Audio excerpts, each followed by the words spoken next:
En el nombre del Padre, y del Hijo, y del Espíritu Santo. Amén. Hoy vamos a comenzar ya a estudiar el contenido de la ordenación general del misal romano, de la instrucción del misal romano en su primer capítulo, después de la introducción que el otro día ya habíamos comentado, que es un capítulo breve que sigue siendo introductorio, pero fundamental porque en él se expone la importancia y la dignidad de la celebración de la Eucaristía. Y en este caso, pues tenéis íntegro el texto de este capítulo en la hoja que os facilito, este completo, porque, como digo, es más breve. Y vamos simplemente pues, a destacar los aspectos más importantes de los 11 números que lo componen, desde el 16 al 26 del texto. En primer lugar, empieza este primer capítulo explicando la importancia fundamental que para la Iglesia universal y para todas las iglesias particulares, todas las diócesis y para cada fiel cristiano tiene la celebración de la misa, porque ella es la cumbre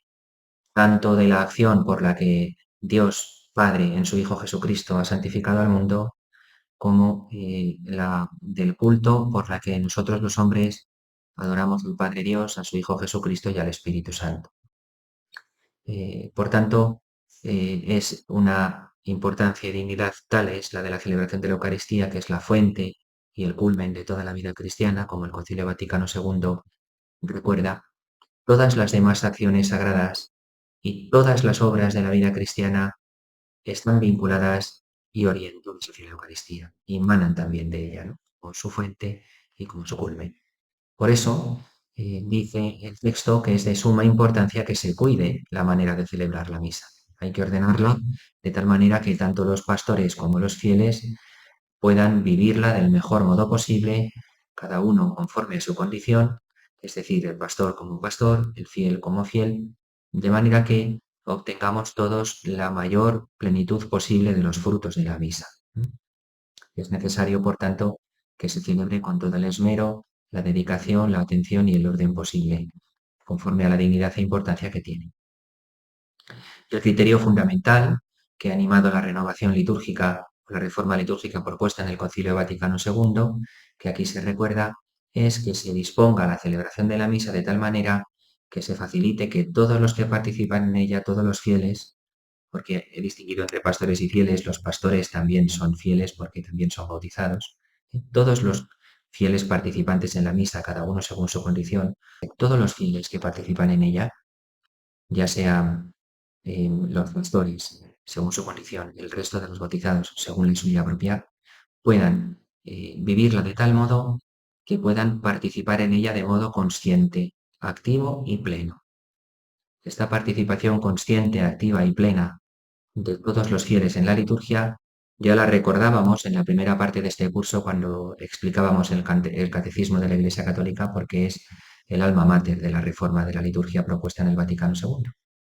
De tal manera que podamos todos participar en la misa de cuerpo y alma, fervientes en la fe, en la esperanza y en la caridad, que es lo que la Iglesia desea y lo que también la misma naturaleza de la celebración exige, y por tanto también algo que nosotros como pueblo cristiano tenemos el derecho de poder recibir y también el deber de celebrar en virtud del bautismo. Y este es uno de los motivos puntual de la dignidad e importancia de la Eucaristía, el de la participación consciente, plena y activa, que fundamentan que se ordene de la manera más adecuada la misa y que por tanto tenga unos órdenes, unas normativas y unas instrucciones conforme a las cuales se celebre para que todo esto se pueda favorecer. En la celebración de la misa recuerda la instrucción general que el sacerdote lleva a cabo la principal obra de su ministerio, que es la de ofrecer en nombre de todo el pueblo y representando a Cristo cabeza, a Dios Padre, el sacrificio de la Iglesia en favor de los hombres, que es el cuerpo y la sangre mismas del Señor, por la salvación del pueblo, ¿no? Entonces al sacerdote le está encomendado de modo especial que cuide la celebración de la Eucaristía del modo adecuado y que, por tanto, además, lo celebre de modo cotidiano, no de manera obligada, pero se le recomienda muy vivamente que siempre que sea posible no deje diariamente de celebrar la Eucaristía. Aquí lo recuerda la instrucción general del misal romano, como también lo dispone el derecho canónico. Y esto incluso aunque no siempre en la participación en la celebración de la misa pueda contarse con la presencia o participación de los fieles. Un sacerdote un día, porque a lo mejor tiene todo un día entero de un viaje a otro país, por ejemplo, no puede celebrar la Eucaristía con los fieles, sin embargo, puede celebrarla él solo en su casa antes de partir para el viaje o una vez que llegue a su destino. Pero en situaciones de este tipo que pueden darse, se recomienda que ni siquiera en esos casos se deje de celebrar la Eucaristía, porque en ella el sacerdote lleva a cabo su principal ministerio y obra por la salvación del pueblo. La Eucaristía se realiza y se celebra por medio de signos sensibles, como sabemos, de signos que podemos ver, de palabras que podemos escuchar, ¿sí? Y por tanto son necesarios y deben de cuidarse al máximo todos estos signos, seleccionando y ordenando aquellas formas y elementos que la Iglesia propone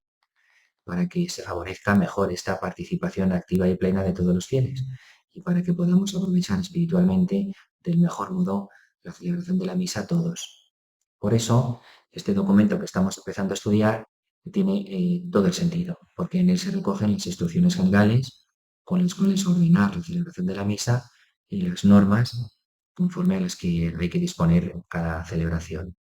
Es de suma importancia cuidar.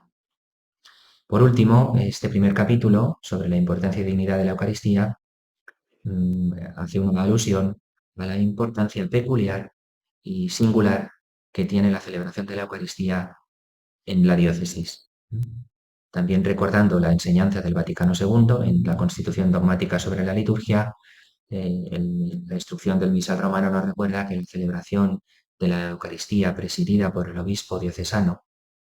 y con la participación de su presbiterio, de los diáconos de todo el pueblo, en la catedral, en la diócesis, manifiesta de manera ejemplar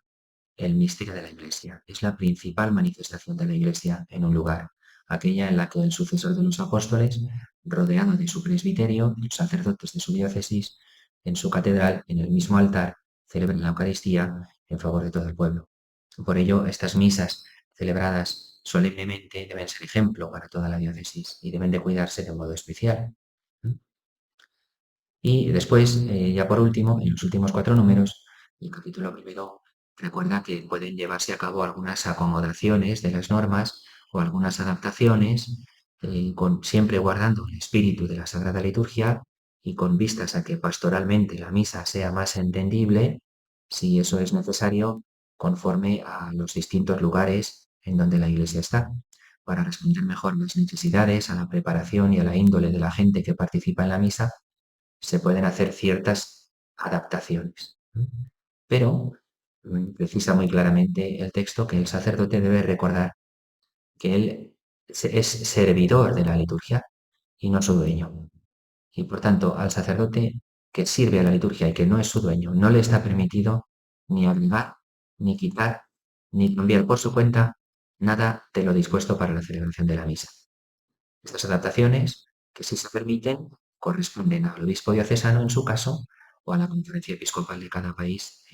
si procede. Y eso ya está estipulado convenientemente en cada lugar del misal romano, allí donde es posible hacerlo. Bien, pues esto por cuanto se refiere a la importancia y dignidad de la celebración eucarística. El próximo día, pues ya con el capítulo segundo, comenzaremos a estudiar en más profundidad el texto. Gloria al Padre y al Hijo y al Espíritu Santo.